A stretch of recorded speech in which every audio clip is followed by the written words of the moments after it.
Warren Buffett, ça a été vraiment la personne qui m'a inspiré depuis 2016, depuis le jour où j'ai commencé mes premiers investissements en crypto-monnaie. J'ai étudié sa façon d'investir, je m'en suis énormément inspiré et ces 7 commandements, c'est vraiment ce qui a fait la différence pour moi et la réussite que j'ai eue aujourd'hui avec mes investissements. Si j'avais pas respecté ces 7 commandements, je ne serais pas là aujourd'hui en train de te parler de crypto-monnaie, de liberté financière et d'investissement. C'est vraiment important. Il m'a permis d'avoir une vision long terme et d'adapter ça aux crypto-monnaies. Même si de base, Warren Buffett, il est contre les crypto-monnaies, il est contre parce que justement, tu vas le voir dans un des commandements, il respecte ce qu'il dit.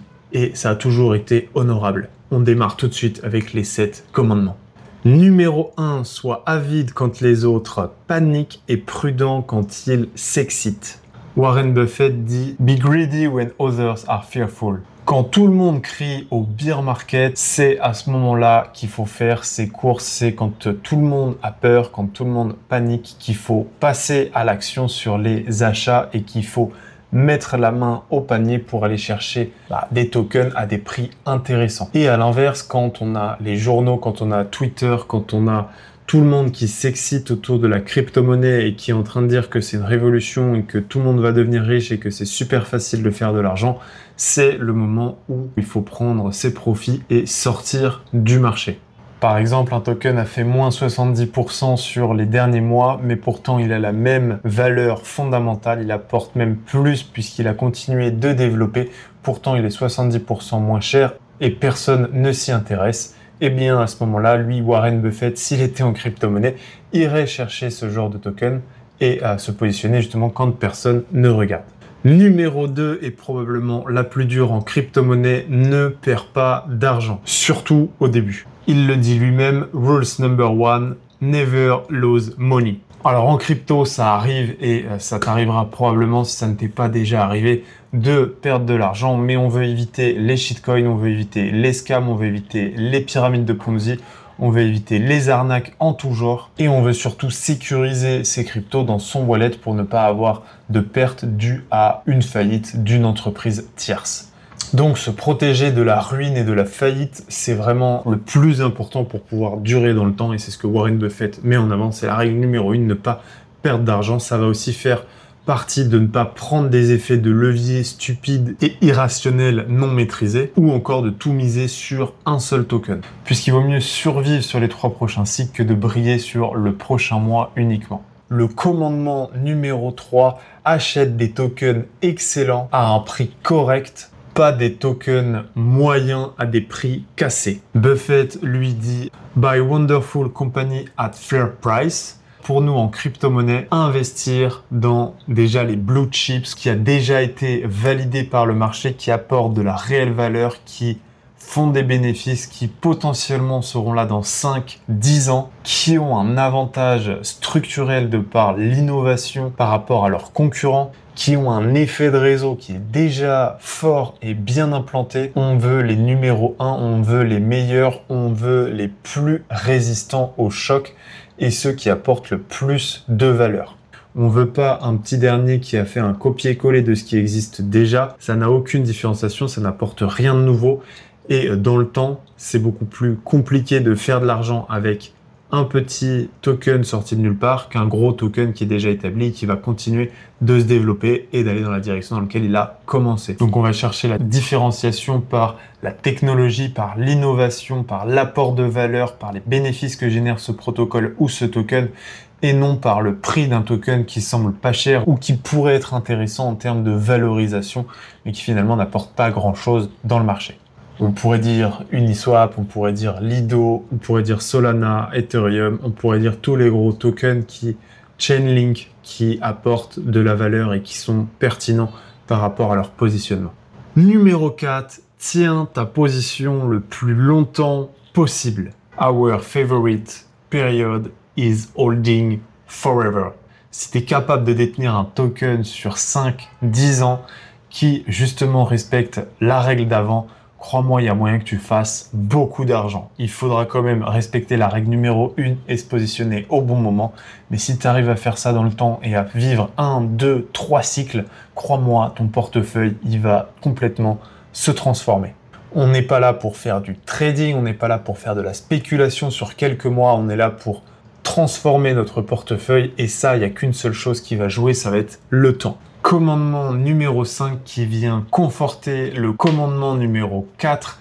L'argent dans les marchés financiers, mais aussi et surtout dans la crypto-monnaie, l'argent passe des personnes impatientes aux personnes qui sont patientes. The stock market transfer wealth from the active to the patient. Les va-et-vient, achats, reventes, petites prises de décision, indécision, tout ça, ça te fait perdre énormément d'argent. Il vaut mieux regarder ces positions tranquillement grossir, attendre, laisser le temps jouer et c'est là qu'on se démarque. Exemple très simple, un gars qui a acheté du Bitcoin en 2013 et qui n'a rien fait depuis, il a énormément d'argent. Et c'est exactement ce qu'on veut aujourd'hui, c'est pouvoir investir dans des tokens qui, dans 5-10 ans, vont prendre énormément de valeur. Et finalement, la seule chose qu'on a à faire, c'est s'informer au début de ce que c'est, de ce que ça apporte, de respecter les premiers commandements et de patienter, d'attendre et de ne rien faire. Comme on dit, on s'assoit sur nos positions et on regarde le marché, voire on l'ignore. Commandement numéro 6, tu crois que la crypto est trop risquée? En réalité, c'est l'ignorance qui est risquée. Buffett dit lui-même « Risk comes from not knowing what you are doing ». Donc, comprends ce que tu es en train de faire, comprends dans quoi tu es en train d'investir, comprends les risques que tu prends par rapport aux actions que tu es en train de faire, sécurise-toi sur ces risques et tu vas voir le risque se réduit, voire à certains moments arrive à zéro. Et c'est là que c'est magnifique quand on investit dans quelque chose avec conviction, avec compréhension, avec clarté. On n'a pas peur, on ne doute pas et même on rachète quand c'est moins cher avec assurance. Moi, j'ai une règle simple, si je ne comprends pas, je ne touche pas. Donc, si tu ne comprends pas la crypto-monnaie, si tu ne comprends pas le token dans lequel tu es en train d'investir, entre guillemets, n'y touche pas. Ça ne sert à rien d'aller dans quelque chose que tu ne vas pas maîtriser, tu vas perdre argent et temps et tu vas stresser au moindre coup de vent, donc à la moindre bougie rouge et tu ne vas pas comprendre pourquoi le prix monte ou pas. Donc il vaut mieux ne rien faire dans ces cas-là ou il vaut mieux passer dans la catégorie « j'ai compris », tout simplement. Le commandement numéro 7, le prix est visible mais la valeur, elle est cachée. Price is what you pay. Value is what you get. Et si tu comprends ça, c'est vrai que c'est très compliqué de l'appliquer aux crypto-monnaies directement puisque la valorisation n'a rien à voir avec une action ou tous les types d'actifs qu'on connaît dans ce monde, disons, traditionnel. Mais on se doit de comprendre la valeur qu'apporte un token pour pouvoir avoir un prix cohérent en fonction du marché, de la demande future et des bénéfices que cela va apporter. Ça permet de ne plus regarder le prix d'un token, mais de regarder ce qu'on obtient réellement. Cash flow qu'ils font, l'usage que ça en est, la différenciation par rapport aux concurrents, quelles sont les équipes, quels bénéfices elles apportent, quelles sont leurs compétences, quelles sont leurs différenciations, est-ce qu'ils livrent, quelle est leur vision, qu'est-ce qu'ils veulent changer, est-ce qu'ils arrivent toujours à innover. Tout ça, ce sont des choses qui, à terme, vont apporter de la valeur. Je dis bien à terme, puisqu'on doit toujours être patient, surtout quand on a une équipe qui développe, ça demande du temps, ça demande des fois des échecs et ça demande surtout de la régularité de leur part et nous, de la patience dans l'argent qu'on a investi finalement en eux dans le protocole.